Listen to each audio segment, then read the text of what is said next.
L'Organisation des Nations Unies met l'accent sur les conséquences du changement climatique à l'approche de la COP21, la conférence sur le climat qui s'ouvre la semaine prochaine à Paris. Un rapport publié par le Bureau pour la réduction des risques de catastrophes souligne que ces 20 dernières années, 90% des plus importantes catastrophes naturelles ont été causées par des événements météorologiques, notamment des tempêtes ou des sécheresses. Et ce sont les enfants qui en souffrent le plus.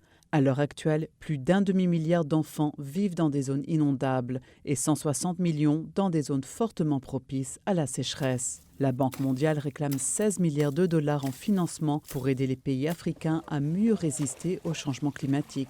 Le message qui sera envoyé aux dirigeants du monde la semaine prochaine à Paris est clair, disent les experts. Pour limiter des changements climatiques potentiellement catastrophiques, un accord sur la réduction des émissions de gaz à effet de serre doit être conclu.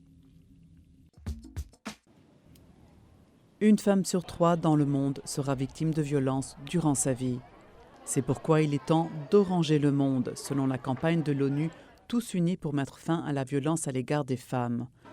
Le 25 novembre marque la journée internationale pour l'élimination de la violence contre les femmes. Et pour la célébrer, 450 manifestations orange ont été prévues jusqu'au 10 décembre, notamment l'éclairage symbolique de centaines de sites et de monuments emblématiques afin de sensibiliser le public. Tout cela fait partie des 16 jours d'activisme organisés avec la couleur orange qui symbolise un avenir meilleur pour les femmes du monde entier.